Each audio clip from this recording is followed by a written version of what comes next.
Hi folks, Ricky Tang here. Now I'm going to take you through the installation of a FuelX Pro fuel controller to my 2023 KTM 390 Adventure. The unit is in the box over there. Let's go and have a look.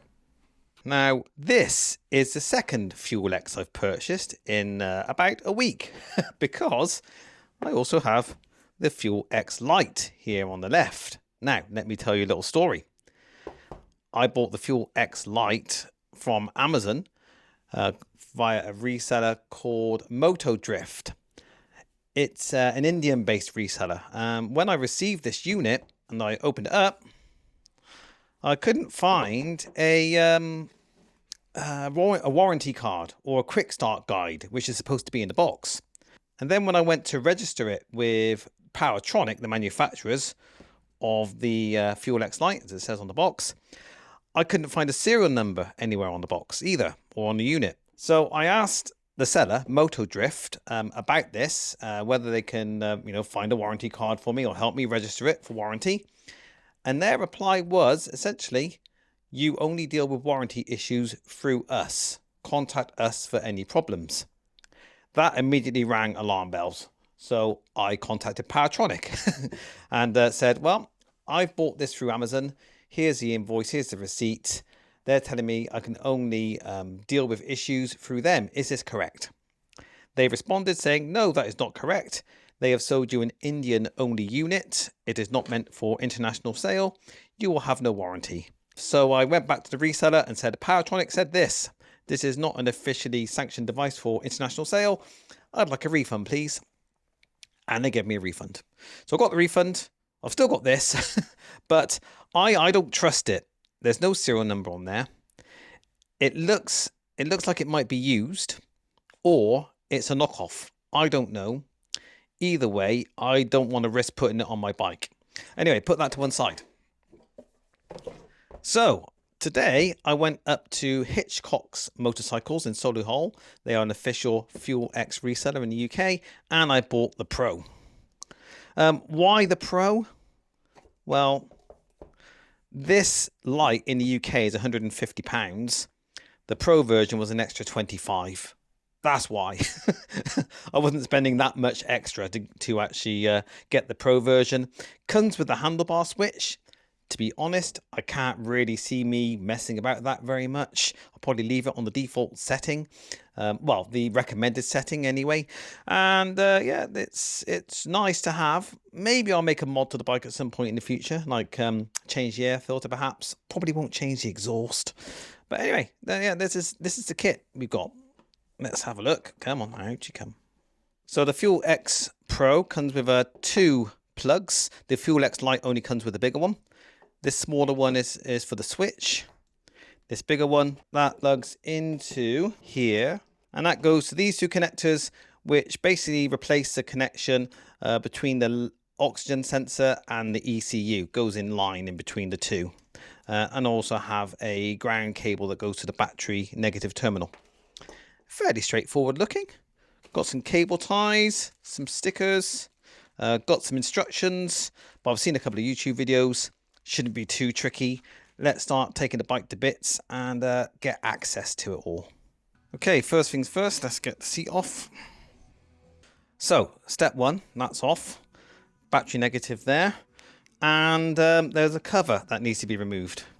So this cover comes off to expose the coil. That needs to be moved out the way. And inside there is a green plug for the oxygen sensor.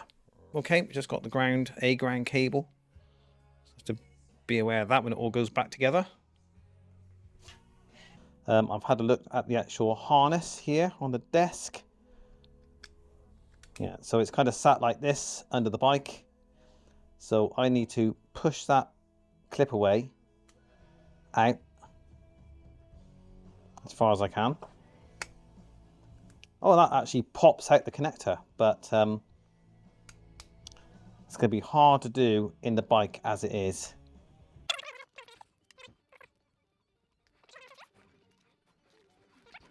I think there's a push mount there, a push mount down here somewhere. Oh, wow. Then a push forward. There we go. And pull. Ah, right, okay. This is promising. Right, so I managed to pull it around. Hopefully you can see this. So the half pulled switch is now facing down. I should be able to pull on this and separate the plugs. Hopefully. Yes, that's a badger. Woo! Okay, so let's get the harness in. Don't know how to route this cable yet, but once I got this in line in the right place, shouldn't be difficult to feed the other end back up to the battery or airbox area. Okay, let's see if we get that in. Oh, good. Nice. You're in immediately. Oh yeah, other way, wasn't it? That was it. No wonder it was fighting me. Okay. They are in position. It'd be nice to feed it under the tank here, but I don't think that's going to fit. I've seen someone just loosen this bolt just to get the tank lifted a little bit. I might have to do that myself if I want to follow this route. Let's have a little fiddle, shall we? Let's just see if we can push it up there. Ah, it feels very tight actually. Can I get it from the other side? Can I touch my finger with it? Don't think so. And if I can't get it from that side, I can't push it through from where my hand is. I'm pretty sure. Okay, let's lift the tank. Okay, cool. Just one bolt. Oh, you bugger. I was hoping that was going to be enough, but I'm going to have to take off the other side panel. Oh, there's a washer on that one. Well, I don't remember seeing a washer on the other one. That's a bit of a concern. A little plastic washer here on the bolt here. Be aware. We'll lift the tank up and just push this behind the mount and where this other big cable is. That's the plan. You might not see it, but that's the plan. Ah, it's easy enough. I think we're done. Well, we're not done actually. It's kind of, the tank is sitting on the cable. There's not a lot of freedom there. Ah, yeah, okay, I'll put it to the side and there's space there. So if you can see that, yeah, I've just lifted the tank, just put this just behind the mount. That's good enough, I think. So I know it's a bit ugly being on this side of the frame, not the inside, but it does nobody no harm. Would like this cable under the brace here, so a bit more unscrewing for that. Okay, so the actual FuelX itself, it could sit about here. I've seen it sit about here. I'm kind of interested in sitting it down there. So it's very much tucked out of the way. Let's have a look at it. How big is it? And I can see the lights. I'd like to see the lights facing up so they're easy to diagnose if something's going wrong. Oh, it just fits pretty much straight in there. Look at that.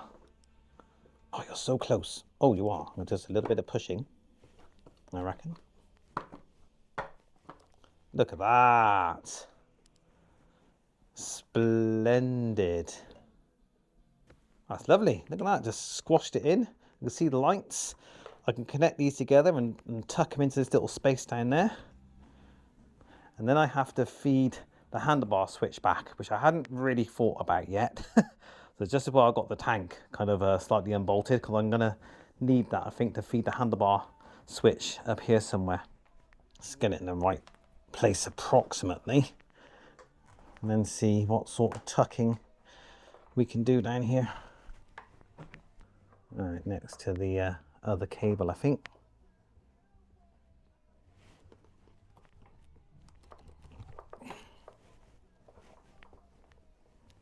It's lovely, but I know what you're thinking.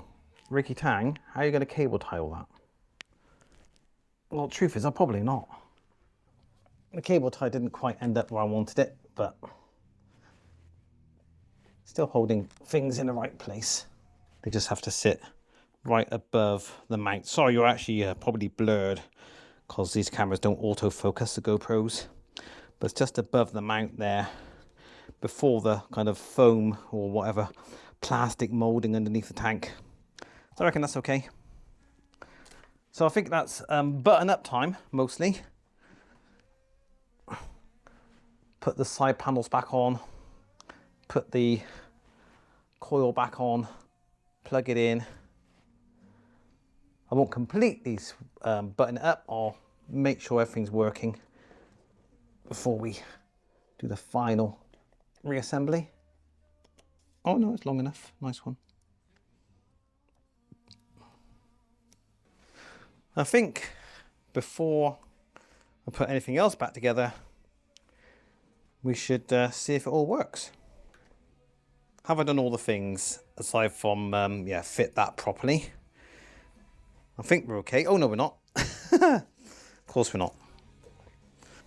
So as you no doubt heard on a couple of other YouTube videos, the idea is the law says, L-O-R-E, not L-A-W, is to turn the bike on and let the red light go out on the device. So I'm going to turn the bike on, see if it's freaking out or anything.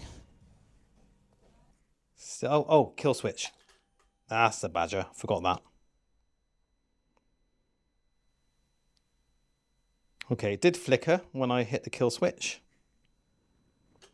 Battery's at 12.1 volts, so that's okay. It can stand being on for a while. Right, well, no red light. Interesting. No flickering, no green. Oh, hold on. We hear something else going on. That's the fuel pump, I think. I can hear in the background. But no lights to speak of, apart from the initial flicker when I hit the kill switch. Let's turn it off and turn it on again with the kill switch activated, or you know, in a run position.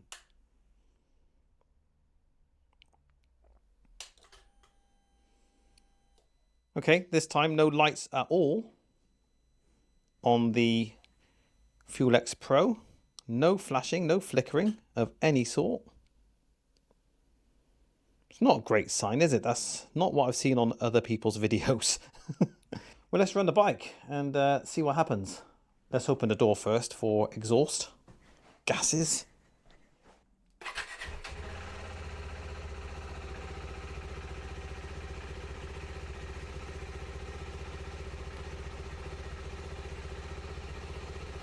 Okay, still no lights.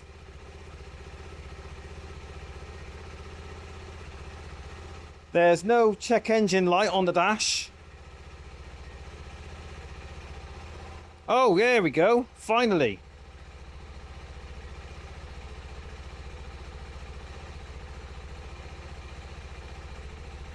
Okay, good. Not quite the sequence I was expecting to see, with no initial red lights.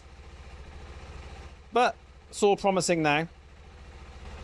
But what map am I at? Let's have a look.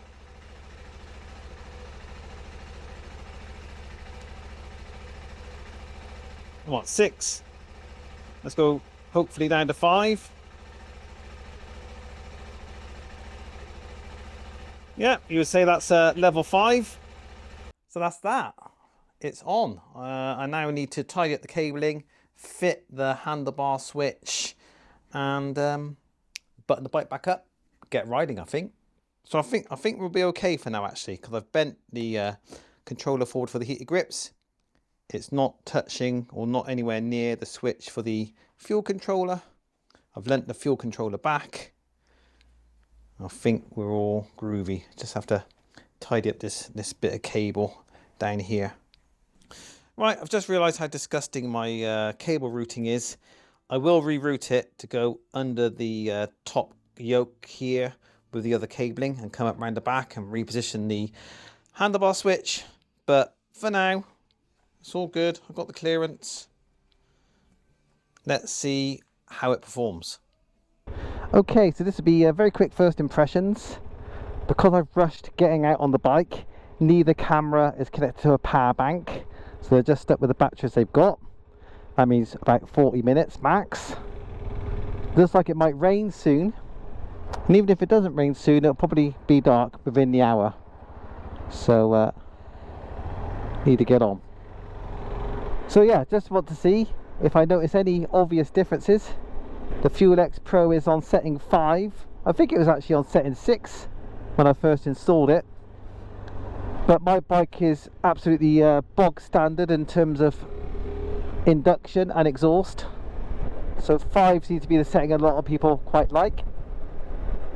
And what it is with me is the reason that's, well, the two reasons that's mainly got me buying this device is after a couple of hours on a long ride, the handlebar vibrations make my hands go numb, and I'm hoping that a richer mixture will result in fewer vibrations. It's going to be very unlikely. That one, I think, is not going to be solved by the FuelX Pro. So we'll find out about that one tonight on this quick ride, the vibration side of things. But the other side of things is I would like the bike to feel a bit smoother and a bit more willing to pull below 4,000 RPM. Now it is a bit unfair expecting this bike, 400cc single or 373cc single, to pull at low revs in the higher gears. And I do try not to do it. I really try, but it just seems that my natural way of riding tends to end up with me putting on the throttle at relatively low revs in higher gears. If it pulls cleanly without chugging at 3,500 RPM, I would be happy. I'm in 4th gear, 3,500 RPM. Oh, actually, that did not struggle. Bloody mirror's gone loose as well. A little bit of acceleration here at 70 miles an hour in 6th gear.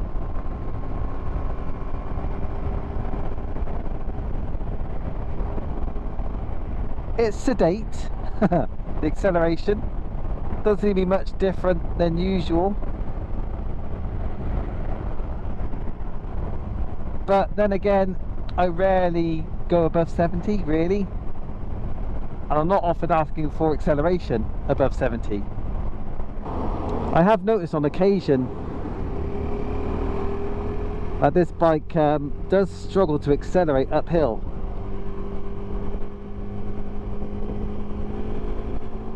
Now I'm not exactly a bloater at, I don't know, 11.5 stone. So like 74 kilos or something like that before kit. But there has been at least one occasion where I've opened the throttle going uphill behind a car accelerated, but I didn't. So be interested to see if I get an opportunity to test uphill performance. Yeah, it certainly seems to be a bit more happy to pull in the mid-range. Yeah, well, it used to be as of yesterday, it used to pull quite hard at the higher revs, but just then it felt like it's kind of pulling like it does at the higher revs, but earlier. Oh, I like that. Yeah, it does feel quite responsive, but I certainly do still feel vibrations in the handlebars. And I imagine adding this FuelX Pro has not made any difference really to what's going on at the handlebars. That's just a function of the engine design. Well, here we are, 2nd gear, 1st gear now. Sorry, 3,000 RPM, 2nd gear, 3rd gear, 4,000. yeah, it does feel pretty strong. Feels stronger, I think, around about the 5,000 and 6,000 RPM mark.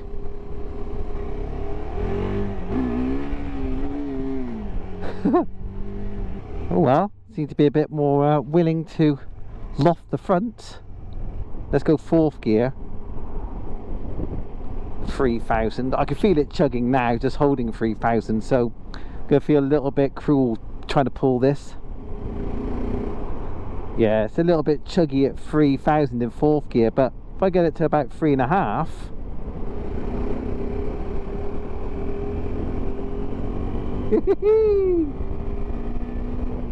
alright, calm down. Yeah, generally it just feels happier at these low revs, just under 4. And the lower the gear, the happier it is. So I think, just to sum up, before the rain comes and before it gets any darker, I imagine the image is a bit smudgy right now. It looks promising. The bike does feel somewhat smoother, and it does feel more willing to rev from the lower revs, and it does seem like the mid-range has seen a bit of a lift as well. Not night and day, but I wasn't looking for night and day. I was just looking for decent improvements. It's going to take a longer ride to figure it out, but I think I've got decent improvements. So when weather permits, and it might not permit anytime soon because it is the middle of March, I'll get some more miles under my belt and give you an update. So until then, take care of yourselves, and I'll see you in another video soon. Bye. Just a quick update, actually, just a little PS.